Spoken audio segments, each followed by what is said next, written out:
Hi, my name is Ken Harmon. I'm founder and editor of West Trade Review. Welcome to our second annual summer roundup, where we look back at some of our favorite fiction, poetry, and nonfiction from last year. And we have many amazing writers here with us today to share their work with you. Before they begin sharing, I'd like to offer a big thank you.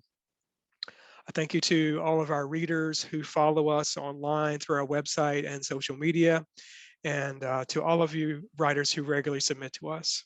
Thank you also to all of our amazing staff, and there are too many of you to mention by name, but really every single one of you, we could not do this without every one of you. And we have about a staff of 50 now, over 50, which is crazy because when we started years ago, there were like 5 of us. And so now there's 50, and our submissions have tripled in the last couple of years. So we've experienced a lot of tremendous growth. So without every single one of you, this couldn't happen. So thank you to our editors, our readers, our social media team, and all of our editorial assistants. Thank you also to Johnson & Wales University for your financial support. As I was saying, in the last 2 years, the journal has experienced a lot of growth, and it wouldn't have been possible without the time and dedication of so many passionate and caring individuals. All of us at West Trade Review want to share literature and art with you that teaches us something about the human experience. Literature and the arts encourages us to imagine what it's like to walk in someone else's shoes, to see the world through their eyes, to experience life as they experience it. And sharing these perspectives with the world through fiction, poetry, and nonfiction is something that all of us involved with West Trade Review feel is important, especially in our politically divided times. So if you don't follow us on social media, please do so. We share news stories, poems, essays, and book reviews there every day. And you can connect with us through our website, westtradereview.com. You'll also find us on Twitter, Instagram, and Facebook. And you may also want to consider signing up for our monthly newsletter, and you can do that through our website. So let's just go ahead and get started. I want to start by introducing someone who's very, very important. He pushes me to do stuff all the time that I don't want to do. And that's our fiction editor, Dan White. And I really appreciate all that he does, honestly. He's always making me think about new things that we should try and new directions we should go in. One thing I didn't mention is that we also publish novel excerpts, and that was something that was Dan's idea. So D.W. White, Dan White, is a graduate of the MFA Creative Writing Program at Otis College in Los Angeles and Stony Brook University's Bookends Fellowship. He serves as founding editor for L'Esprit Literary Review and fiction editor for West Trade Review, where he also contributes reviews and critical essays. His writing further appears in the Florida Review, The Rupture, the Review of Uncontemporary Fiction, Necessary Fiction, and Chicago Review of Books, among several other publications. A Chicago expat, he now lives in Long Beach, California. Okay, thank you, Ken. I think friendly antagonism is always, something I strive for, really in all phases of life. So I'll take it. Yeah, I'm very happy to be here as well and doing this for a second consecutive year. And I will be introducing Jessica Denzer, who is our associate fiction editor and also a contributor, of course, to our latest spring print issue. And Jessica is a writer and educator. She received her bachelor's in English literature from Fordham University and her MFA in fiction from Sarah Lawrence College. She is a researcher in residence at the New York Public Library and writes fiction and nonfiction. Her most recent essay was published in issue 0 of L'Esprit Literary Review, and her writing has further appeared in Number Magazine, The Unpublishable Anthology, and West Trade Review. She's a contributing editor for L'Esprit Literary Review and Four-Way Review, and associate fiction editor here at West Trade Review. And she lives in New York, New York. And Jessica will be reading her story, The Silence. I should have told you, Dan, that it's now Jersey City. I'm a Jerseyite these days. Hi, everyone. Thank you for being here and for listening to all of the wonderful things that everybody's going to be reading today. I'm going to be reading The Silence, the short story that's in this amazing edition of West Trade Review, and I'm going to read it right from the book. So here we go. Can everybody can hear me okay? Yeah. Okay, great. All right, so it's The Silence. We had gone to the river to test the sound. Nina brought her violin. The idea was to go to the place where the river was the widest and the smoothest. It was hard to pinpoint the exact spot that would work best. The first spot we chose, the river ran too fast. The second place was too full of joggers and families. The third spot was perfect, but difficult to reach. The path hadn't been tended to, and the trees and brush grew thick and wild. We had to crawl over and under. Neither one of us made it without drawing blood. Eventually, we came to the bank. It was exactly what we were looking for. Third time's a charm, Nina said as we moved close to the water. I hate cliches, I grumbled, even though the cliche was appropriate. It was the perfect spot. Nina had already taken out her violin. She hugged it between her shoulders and her chin, the bow in her right hand. Her right arm bent and elegant. Her whole body was caught in the sun as it danced off the river. Everything glistened. She was waiting for me.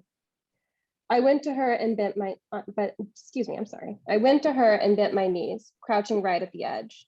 The water leaped up and brushed my toes, soaking the tips of my sneakers. I straightened my back as best I could while maintaining that position, trying to keep my balance. This trick was to be as close to the water as possible, to see if the sound would skirt or skim or spread across the water, if it would dance or sink or be swallowed up. I looked up at Nina, our eyes holding each other for a moment, waiting. Then she pulled her bow across the strings, a high, bright song opening up. My mouth opened up. I breathed deep, everything expanding. And when I couldn't take it anymore, the long note of Nina's violin moving up and down along the water, I let out my scream. It scraped against the back of my throat as it tumbled up from my lungs, swelling against my tongue before exiting my lips out into the air. We spread across the water, us as sound, Nina's violin and my scream, like melted tar or oil in a hot pan. We crossed over the water without sinking, echoing across to the other side, and then scattered to the trees. A flock of starlings rushed out of the dense forest, speckling a new color over the sky. Afterwards, we stood there for a long time. We waited for it to become quiet again. We waited for our sound to dissipate and for the forest to return to the wind, the birds, the rustle of the leaves as small animals moved underneath. Eventually, Nina and I turned away from the bank and crawled away back to the path and towards home. There, our mother would be in the kitchen, our father elsewhere. They would both be sitting in a heavy silence, a suffocating kind of stillness. Mother had taken up smoking again. Neither would speak to the other. It was hard to hear anything in that house. Our brother's absence was amplified over everything else. All we could hear was the sound of his drowning in that river, at the widest and smoothest part, the sound of his dying flooding our ears. Thank you. Thank you, Jessica. That story hits me hard every time I hear it. Actually, I should tell you too, I was speaking with someone at our campus just recently who works in accounting. And we were talking about the journal, and she said she'd picked it up to read it. And I said, oh, well, what did you like? And she named your story. That's so sweet. It brings me so much joy. Thank you for telling me. You're welcome. So I'm going to introduce someone who's also very important to us at the Journal. Her name is Mary Sutton, and she is our poetry editor. Mary is also the senior content editor at the Academy of American Poets.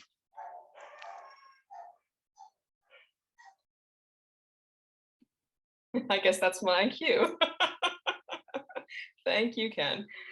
It is with immense pleasure that I introduce Max Parker, who was our West Strait Review first Poetry Prize Grand Prize winner this year. Max Parker is a queer writer from the Pacific Northwest. Their work appears in the Brooklyn Rail, the Southampton Review, and Mid Magazine. Max can be found on Instagram at Polly Pocket Lizard and online at maxparker.me. Their poem, Secrets and Surprises, was recently chosen by Judge Kemi Alabi. Kemi, interestingly, is also the first book award winner at the Academy of American Poets. So without further ado, I will allow Max to read the superb Secrets and Surprises. Thank you very much. Am I volume wise? Okay, cool. Thank you. I originally wrote this poem with the amazing poet Star Black. It was modeled after the Dolly's retrospective bust of a woman, which is like, nothing in the poem is there from that anymore because it all got edited out from the first draft.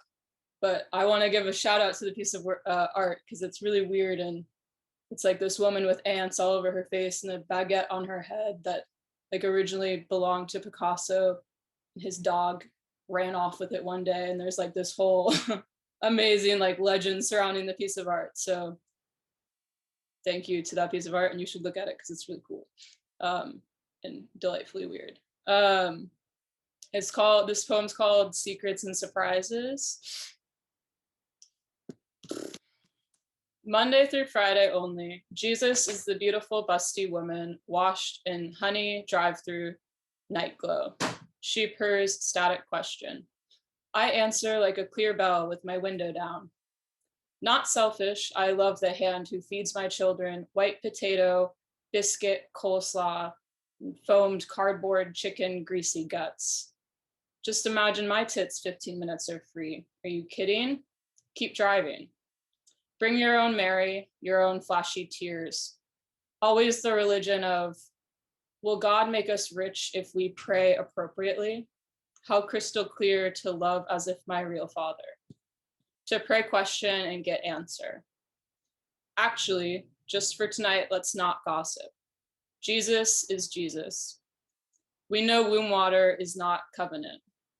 We pray, we pray. Tragic, she birthed nothing but a book. Who cares? Anyway, we celebrate. Spin while we can.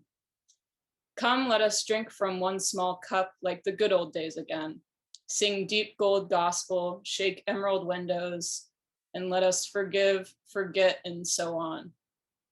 Break his body, dry his feet with our hair or whatever. I cut an apple for him and threw it out into the dark. No dog brought it back. No white man, brown beard, black cross. No bronze nail excuse, no nothing at all. Really, as women, we wait for death. When drunk, it haunts us completely. Sober, we cry dead, dry blood. Sober, we are still afraid. So sue us. We own nothing but husbands and the useless stray cats who let us feed them only if we step quiet, keep the television on, love the kids, and pour kibble liberally. Warm the milk. Who let us love them only if we shut the hell up. We mean it. For now, let us feast, be merry, not gossip. Let us pretend we play piano. Pay attention, love completely. Let us betray casually, listen to yacht rock, start a commune, ring bells, or do anything. And when no one's looking, we'll take our tops off, keep running, pray later, eat first, birth the thing, God, just move on. That's it.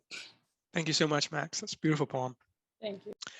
I'm not familiar with that piece of art either, so if it's available online, if you want to like post a link to it in the chat, we can all see it.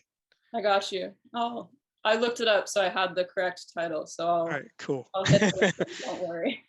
Okay, so up next, I want to introduce our associate editor, Kelly Harrison. Kelly also is the nonfiction editor for West Trade Review.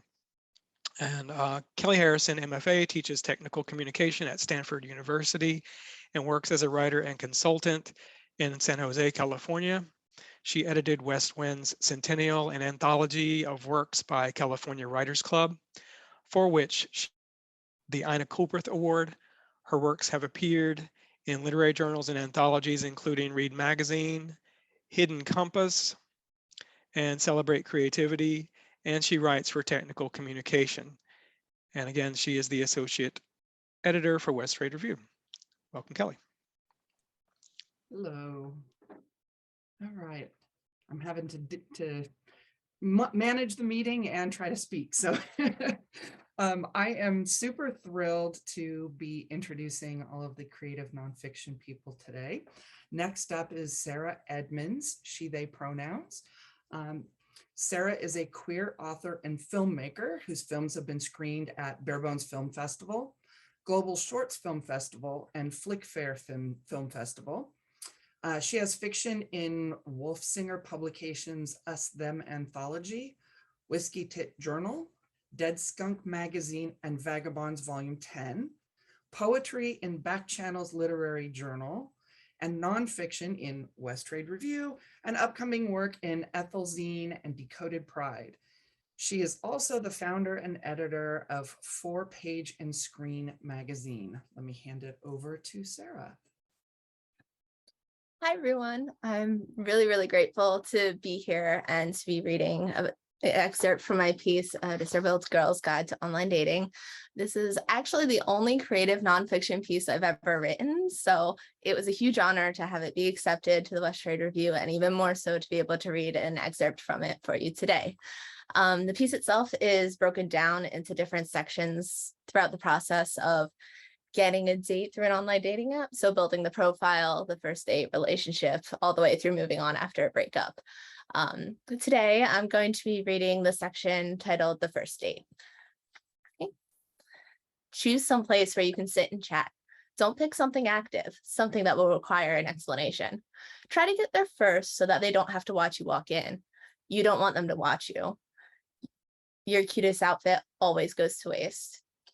What if it goes well and they want to go somewhere else? Dinner and a movie requires moving from one place to the next. God forbid they want to take a walk in a park. If they do, you have to walk with them. You can't just say, no, sorry, I don't feel like explaining all of my body's physical limitations to someone I just met because I know you'll want an explanation. You can't say that. So you walk. Here are the things you should hope for. Hope that they're not a fast walker. If you can't keep up, then they're sure to ask questions. Hope that there aren't any stairs. If there are, then hope that they have railings. Stairs and no railings? Sorry, you can't go there. Some parts of the world just aren't built for you. You get used to it. You're not, excuse me, sorry. They're not used to it. You catch them staring, not staring exactly, but every time they have to pause and wait for you, or when they open a door and you're still 5 feet away, they give you a look. You know that look. So you have a choice. Do you explain unprompted, take the hint and spill it all? Or do you wait for them to ask? If they ask, they may not. You're not sure which would be better. Either way, here are the possibilities. Situation 1, they ask, you answer, lightheartedly, of course. Who wants a downer on the first date? So they let it go. Or they don't. They make jokes, ask further questions. Why didn't you tell me? You should have warned me that you'd be walking funny like that. You're cool with the jokes, right? Because if we get to know each other, I'll definitely be making jokes. Of course you're okay with it. You can take a joke. You know you should call them out, but you don't. So you apologize for not saying anything first. Then you go home and block their number and cry. Maybe you can't take a joke after all. You should have put your disability in your bio. Situation 2. This is the most common one you'll run into. Your date suggests a walk-in. As soon as you catch them looking, you explain. You apologize because they'll have to wait for you. They brush it off like it didn't matter. They weren't curious, but you notice they stopped giving you that look. You see, they were wondering, but didn't want to be rude by prying. They just figured they'd continue to stare. It's much more polite. Situation 3, they don't mention it. Neither do you. It's not that they're not staring. They are. You just don't have the heart to explain today. Just like when people on the street ask if you're hurt, it would be easier to say yes, to let them think that the world has 2 types of people, able-bodied and injured. But you never say yes. You smile and say, no, I have a muscle disorder. They're always more confused, even a little guilty. but they never press you further. Can you blame them? A disabled person living life without assistance makes them uncomfortable. You make them uncomfortable. Neither you nor your date acknowledge that you move differently, that you're uncomfortable. Why shouldn't they be? And who knows, maybe it's all in your head. Maybe your date isn't uncomfortable. Maybe people are kinder than you think.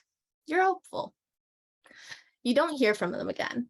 Maybe the connection just wasn't there. Maybe you should have explained. But what if you hear back? And that is that section. There's a lot more, but it would take a lot more time to read. Thank you so much, Sarah. And if any of you want to read that, it's in the spring edition of 2022, the one we just published. So check it out. It's very, very good. Up next, Dan White, our fiction editor, will be introducing Corley Longmire. Thank you, Ken. So Corley Longmire holds an MA from the Center for Writers at the University of Southern Mississippi and is an associate project editor with University Press of Mississippi. Her fiction has appeared in journals including Little Patuxent Review, Passengers, the Westchester Review, Brink, and Barely South Review, among others, and is forthcoming in Kairos and Landlocked. In her writing, she often explores themes of gender and societal expectations, surrealism, familial bonds, isolation, and the relationship between identity and place. And she will be reading The Right Kind of Animal. Hey, thank you for that introduction. As you mentioned, I'm going to be reading The Right Kind of Animal, which came out last year, and it never ceases to amaze me how much love this piece has gotten since it first came out at West Trade Review. Dad makes you zip your jacket up before he takes you hunting. Where you were generally flat before, hips and breasts have blossomed in the last year, and growing into your body makes it difficult for him to see you as anything but a girl. Always he's treated you like your boy cousins. That's not so easily done anymore. You're wearing the new sports bra mom bought beneath the camo, so tight it cinches your ribs. The pain's good, better than having him comment on your weight. Mom says to shake it off. He's a man, baby. You know how they are. You do as Dad says and close the jacket, zipper resting over your heart, but shake your head when he passes you a cap. Your hair will get in the way, he tells you. I can pull it back. You won't. You intend to leave it hanging over your shoulders where he can't help but see. Dad spits tobacco juice into the grass and barely looks at you. One more little wound. Better not whine about it later. There are few colors this deep in winter, except brown and blue. It rarely snows in Mississippi, but the cold sets into the land, the lakes, your bones. Inside the deer blind, you try to match your breathing to Dad's. He's so quiet. He's done this all his life, and thus you have too, even when you didn't want to, even though you've never shot anything but targets. That remains a sore spot with him whenever your uncles and grandfather bring it up. When's your kid gonna kill a deer? Today, if Dad has his way. Not that you've made it easy for him. When he woke you at 5 o'clock, you lay in bed until he tired of checking to see whether you were up. He fixed a thermos of coffee that you refused to share with him. Not hungry, you said when he scooped scrambled eggs onto your plate. Small rebellions. You sneak a thumb to your wrist and beg your pulse to stop being so loud, because Dad says animals can hear it just as well as they can smell the danger scent of people. The buck is big in a way you can't describe, barely 100 yards away and coming nearer. Antlers growing in, not yet like the chandelier-sized racks Dad mounts. The deer weaves between bushes, easily lost amidst the brown-black trees, movements languid. He hasn't scented you yet. Nose to earth, he roots for the pecans that litter the ground. Soon, he's so close you can see the veins bulging beneath his pelt. Your heartbeat throbs in your ears, your throat, inside your thigh. Dad straightens. He can't hear your heartbeat. He's not the right kind of animal for it. And he eases the rifle towards your empty hands. When you don't immediately take it, he waits. There are only so many times he'll accept you saying no. You try to find comfort in the familiar press of wood and metal when you accept the gun, the scope digging into the socket of your eye, the stock cradled against your shoulder. Trail the buck, line up the shot. You've known where to aim, what kind of death is merciful, since you were 7. In the moments between its life and death, you swear the buck sees you. Then its body jerks with the force of your bullet and it crashes down. Pain ratchets through your shoulder from the kickback. The hand Dad claps to your back only makes it worse. His fingers get caught in your hair, not quite enough to hurt. Good shot, he says. You wish you weren't hungry for his praise, but it fills some of the cracks in your heart he inadvertently made in the first place. At home under the carport, Dad hangs the body to dress. He sighs long-sufferingly, but complies when you refuse to pull the skin loose. You're still helping, he says. You can't kill something without getting your hands dirty. Isn't right. Offal slops into buckets. You toss the dog small pieces and pack the meat to be processed. Blood turns your fingernails poppy bright, your wrist wrapped in gore. Mom comes out long enough to bring you both drinks. She doesn't complain about the blood you smear on the glass or that's soaked into the cuff of your sleeves. Dad says the antlers aren't worth keeping. You don't argue. You've never needed a trophy. Once finished with the carcass, he wets his fingers in blood. You know what to expect from old photographs, from watching your boy cousins go through this ridiculous ritual, and you try not to flinch away as Dad brushes his thumbs under your eyes and across your forehead. The blood quickly goes tacky and smells like old keys. Leave it, he tells you. A rite of passage, the sign that you've killed your first deer. You don't tell him that at 13, you're intimately familiar with blood. While Dad finishes cleaning up, you hold the deer's heart in your hands.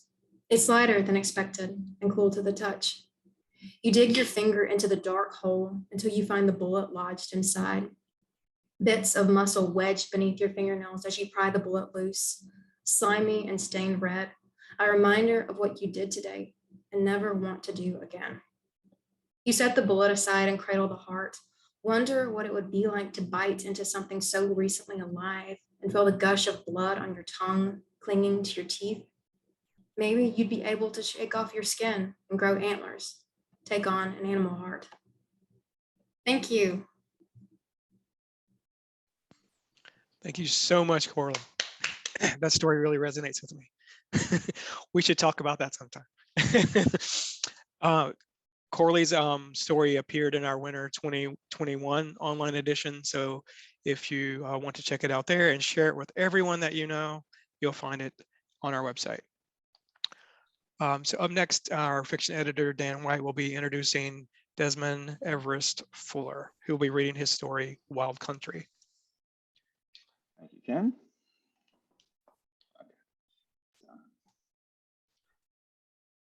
Desmond Everest Fuller is an MFA candidate in fiction at Boise State University and the associate editor of the Idaho Review for the 2023 issue. His short stories are forthcoming or appear in Indiana Review, West Trade Review, The Gravity of the Thing, and elsewhere. And Desmond will be reading Wild Country, as Ken mentioned. Thank you. Thanks, Dan, and everybody at West Trade Review for having me. I'm just going to jump into the first scene of this little story.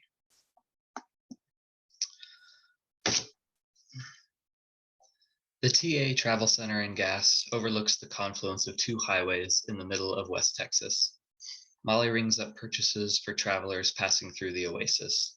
Bottled water, energy drinks, tobacco dip, sunflower seeds, all in the brightest colors. Sometimes the eager brilliance of packaging hurts her eyes.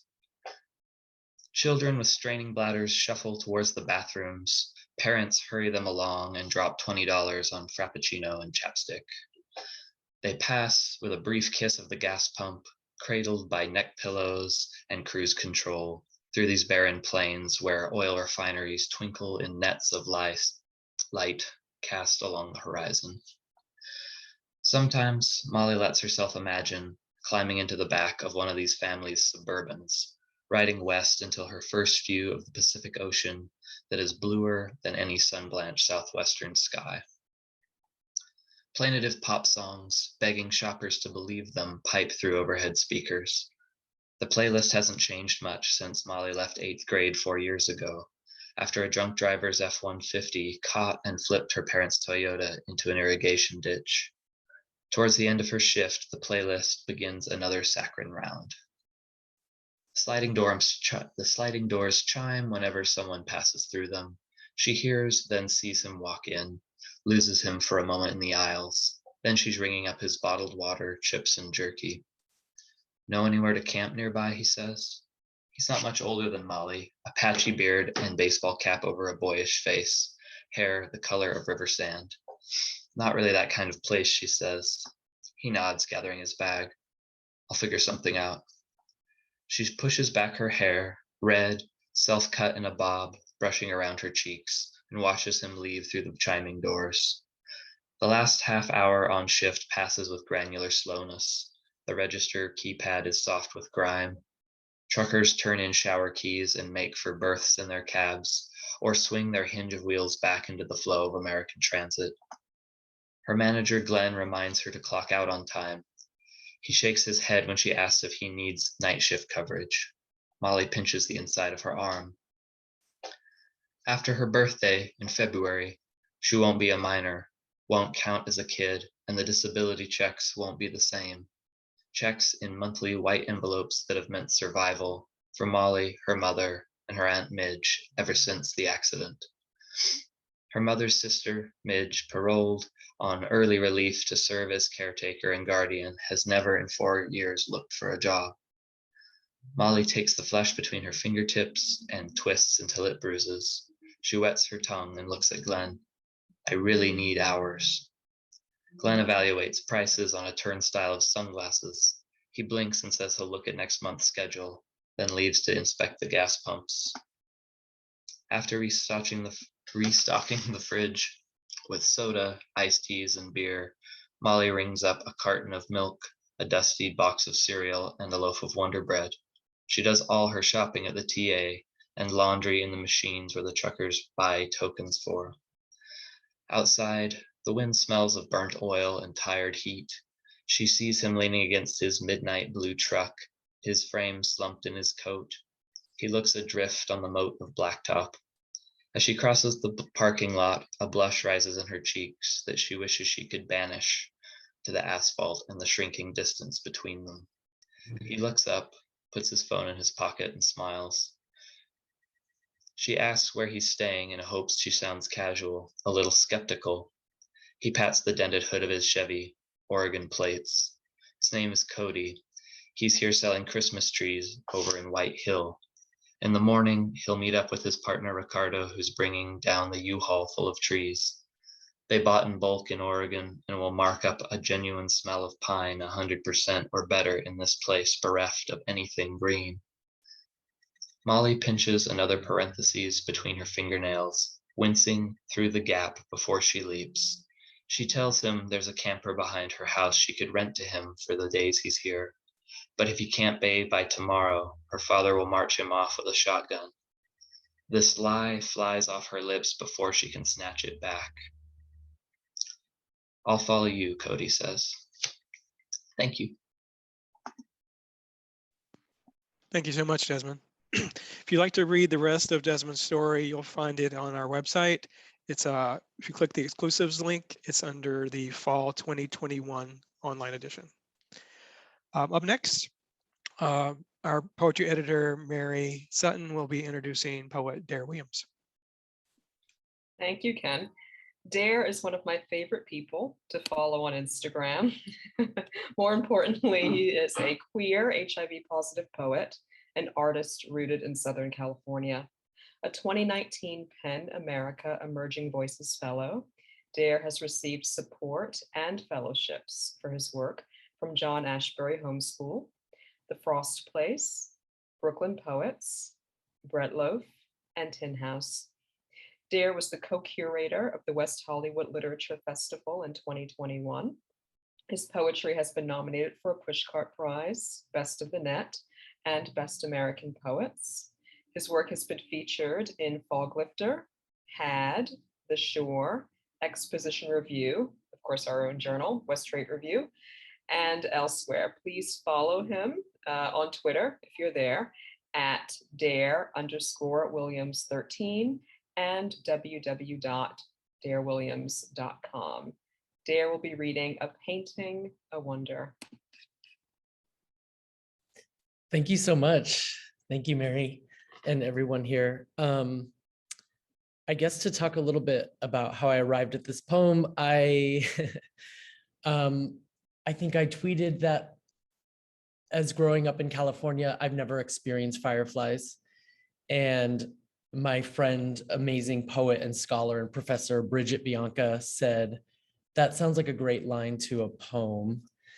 And so I always do what she says. So I started drafting. And then I have a poetics of exploration and discovery. And of course, it tumbled into something else. I had dated someone who was this talented painter, and we were in this situationship. And he painted this amazing nature scene and then painted a firefly in the corner of the painting, little, and said, "That's you." And if that's not a metaphor, where do we go from there, right? So this is how this all came about. A painting, a wonder. In my life, I'd like to experience fireflies. Their swollen rush inside twilight's last call. You got all tangled up, so you painted one on a little rock left of center, a holy voyeur. When I finally see them, I want to be changed, to be that person experiencing wonder alone and speechless, knowing they will leave before I truly understand. Darling, I expect too much, like just because something is rendered, it's forever, that it won't get washed out in all that white. When I love something, I tear it. I don't know what else to do. Most things just need light and time. Most things aren't you and I and what we've said to each other, how we flicker away the moment we taste it. Thank you. Thank you so much, Darius. Beautiful poem. That particular poem appears in our winter 2021 edition, but Dare also has a poem, Blue and Green, in our spring 2022 edition.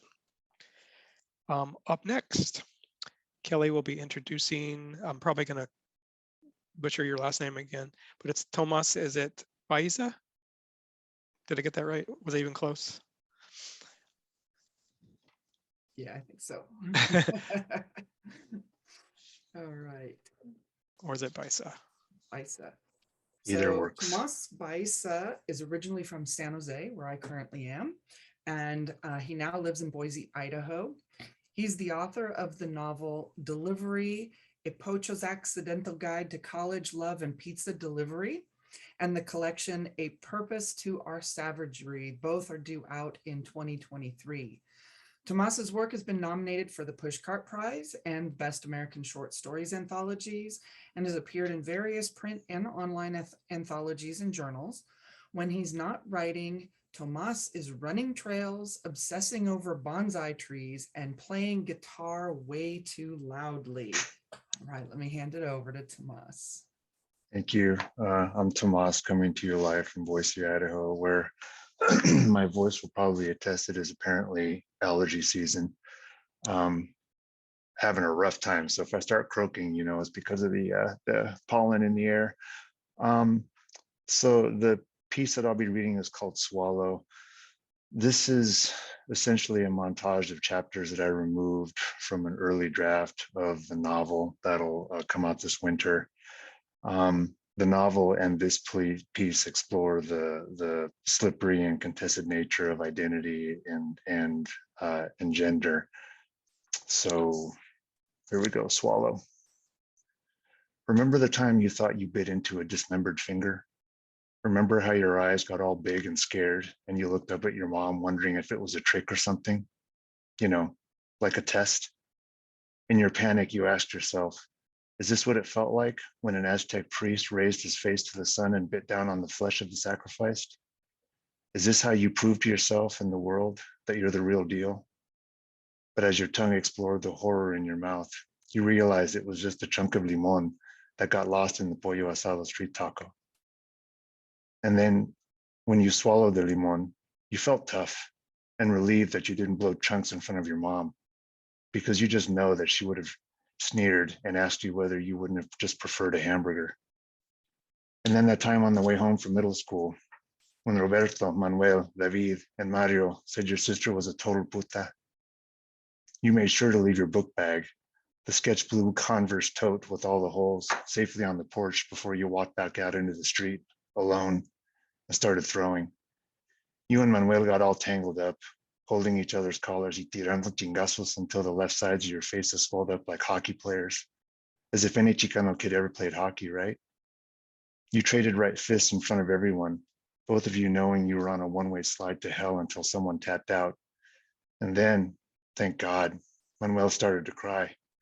And Roberto and David and Mario were too scared to jump you because they saw the death in your eyes. You waited. You wanted for one of them to come at you, because then and only then would you become someone to be reckoned with. Only then would you be authentic. Sometimes still, decades later, you find yourself sitting quietly, waiting for them to come. Do you remember in high school when Mikey picked you up to go out and get wrecked, but he had to step into the house first so your mom could look him over? Mikey yes ma'amed and no ma'amed her like a good white boy, so much like Eddie Haskell that you got embarrassed for him. And then on the way to the car, he yelled all loud, "Dude, you're fucking Mexican?" And you could hear your mom and sister choking from laughter inside the house. You got extra wrecked that night. And then in college, when your professor said with pity in his eyes that maybe you didn't have the aptitude for advanced scholarship, despite the fact that you had straight A's and had made sure to never, ever talk like you did at the bus stop or 7-Eleven or cruising El Camino with Raul and Paloma, and took care to put all the right endings on the words and make them sound like carefully stacked wooden blocks and not the sharp-fanged serpents they really were. You wanted to grab ese pinche pendejo by the tie and give him a proper Prague-style defenestration. But cold self-interest, not mercy, stayed your hand. Manslaughter would have almost certainly reflected poorly on your graduate school applications. And then that time your boss said that you had all the tools and were so well-spoken, but sometimes, you know, that look on your face, it's so threatening. By then, though, you were old enough to know. Act like you're listening, stay quiet, go deep, so far under that your ears pop and his voice sounds like it's coming from far away, distant enough to let you reflect on how your mother never prepared you for this.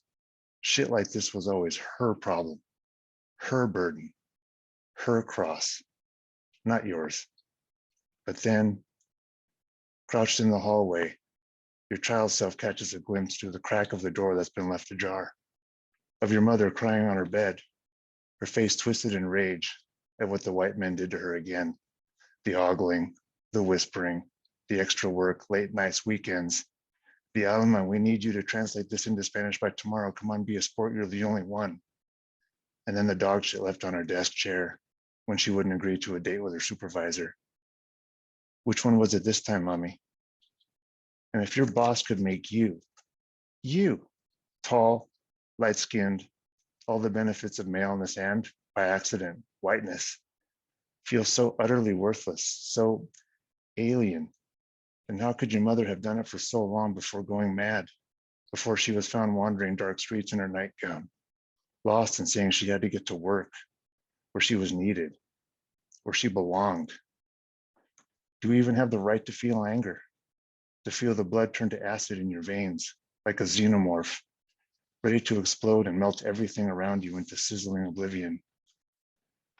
And then you remember the street taco, the chunk of limon, the stinging thickness of it sliding down your throat, the swallowing of your pride, the bulge of it in your neck, the pain of the stretching muscles burning into you a glittering hope that if you can just get this down without dying, you will be real.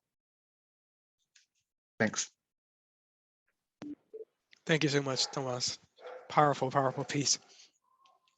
And you will find it in our online exclusives for summer 2022. Up next, Mary will be introducing poet Jordan Charlton, who will be reading his poem, Confession. Thank you, Ken. Jordan Charlton is a poet and PhD student in English at the University of Nebraska-Lincoln, where he teaches in the Institute for Ethnic Studies and serves as associate nonfiction editor for Prairie Schooner. A Pushcart Prize and Best New Poets nominee, his writing has been published or is forthcoming in Atticus Review, The Adroit Journal, Quarter After 8, Ruminate, The Journal, West Branch, and elsewhere. In addition to his academic pursuits, Jordan works with the Nebraska Writers Collective as a teaching artist, facilitating workshops with both high school poets and incarcerated writers through the programs Louder Than a Bomb, Great Plains, and Writer's Block.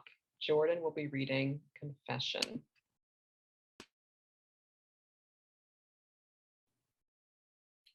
Thank you very much, Mary and Ken. And thank you, everyone. I really want to share a great word of gratitude to all of the readers. This is a phenomenal edition, and I think just being exposed and introduced to your work is really, really great. So thank you, everyone. This has been a great night. I also want to say thank you to Ken and to everyone at West Trade Review for the way that you handled my work with such kindness and care throughout the publication process, and just communicated, even as I have sometimes poor communication etiquette. I also want to say Ken is, I think, the only other person that knows this on this call, but it's also my birthday. So this is like a really nice birthday gift, just to be like, oh man, there are all these awesome writers who are, thank you very much. Yeah, just sharing all these things. And I'm like, I kind of get to nerd out on my birthday, which is a much happier note than where this poem comes from. It's a strange transition, but this poem here, Confession, it was one that I wrote in the summer of 2020, and it was inspired by a video by Candace Owens shortly after what we can now hopefully call, the murder of George Floyd, in which she titled her video Confession, and she made a confession that she felt was necessary and needed to be put out into the world. And so almost as, an ekphrastic exercise, I wrote a confession in response. And so here's this poem, Confession. I am not a martyr or hero either, only a combination of the rarest qualities I know in this life, Black and still alive. I write still as a qualifier, as a condition, aware the air could be choked from this, my one body. I mean to write, I am Black, which is to say, beautiful, alive, which is to mean celebrated with no need for mourning. I write fearing I might not live to 25, and my friends might not either. I can only register this with the narrative this country owes to white supremacy. I will not blame this on any singular man, woman, white, Black body. I point with my arm outstretched to the root of my terror, America, knowing, yes, my own benefit from liberties proposed in writing, an assembly or speech or due process. However, I know those words were written for no one who looks like me or with skin like mine, that my blood might have run wide as the West, conquered by destiny, conquered by God, for he so loved the white man, he was made in their image. I write searching for language, hoping to recoil the history impressed on me, and that lives within me, my friends, and with you. Yes, power needs the oppressed, wanting what you cannot have freely for yourself. For Mr. Floyd, it was air, and for me, and often for others, this very moment, or in any, it is life. Thank you. Thank you so much for that poem, Jordan. It's a powerful, powerful piece. So the poem Jordan just finished reading was in our spring 2022 edition, but he also has an equally powerful poem in our winter 2021 online edition, and that one is called "It Seems in America Loving Yourself Means Forgetting History." So please check that one out also, and happy birthday. And last but certainly not least, we have Kelly introducing Spike Wong, who will read his piece, Glazed. All right. So let's see. Spike Wong, a high school English teacher and drama teacher in California for 38 years, Spike Wong takes particular interest in writing about the Chinese American experience, whether through nonfiction, dramatic writing, or poetry. When he was a young boy in the 1950s, Spike heard his grandfather tell stories about China, immigration, racism, family, education, and food. In the 1960s, he was one of only a handful of Asian surfers in the waters of Santa Cruz, California, participating in what he refers to back then as the blonde sport. These experiences became powerful seeds in his field of imagination, eventually sparking his writing topics for the past decade. His varied work has been published in Climbing Magazine, short nonfiction anthologies, and a play anthology published by Smith & Krause. His current project is White Sky Falling Dragon, a major new play about a Chinese American family during World War II, to be produced at the Mountain View Center for the Performing Arts in Mountain View, California. I'd like to hand it over to Spike. Thank you. I really appreciate that, Kelly. And first and foremost, thanks to everybody at West Trade Review. Kenny, Kelly, Dan, Mary, you guys are just doing incredible work, because this evening has just shown a huge cross-section of very deep humanity. I'm so touched. Thank you. So the context of Glazed is the story is a nonfiction piece that takes place just as California was coming out of quarantine and businesses were kind of allowed to open with certain protocols, and in particular, masks and social distancing. And this is in a very tiny local coffee and donut shop. So this is Glazed. I'm not addicted to this stuff. I appreciate it too much to do that. Young people who post about their morning coffee on the way to work, the hoochie kappa frappadingy with 2 drops of kale syrup and whipped cream on top, those people are addicted. My once a month donut. Once a month, a guy deserves a treat, right? Now, the way I figure it, I work out for 3 weeks, and somewhere in that 4th week, I get a treat. So that's what I got this morning. 1 glazed donut, 1 large mug of regular Joe. That's it. 1 glazed donut. It's a force of remembrance, if you will. It's my mom taking me to the Bake Right Bakery down on Beach Street when I was a kid after Sunday church for 1 little treat. I mean, what 8-year-old hasn't earned a treat after attending a Chinese Baptist church service that you haven't heard hellfire and brimstone until you've heard it in Cantonese? The one speaker I remember most was a Chinese lady who was wearing a black dress, and her hair was pulled back in a very tight bun. I was seated at the end of the center aisle, and she came prowling down through the congregation, stalking her prey by the guilt in their faces. She stared at me as she ate the microphone and assured us of a burning eternity if we so much as looked the wrong way. At the end of the service, my mom had to peel me off of the chair. So a visit to the Bake Right Bakery was my return to sweetness in life, the reassurance that I was indeed still a good boy. These days, I go to the DC station, donuts and coffee, and a little relaxation. It's run by these Chinese Cambodian ladies who I consider the sisters that I never had. But I couldn't relax there this morning.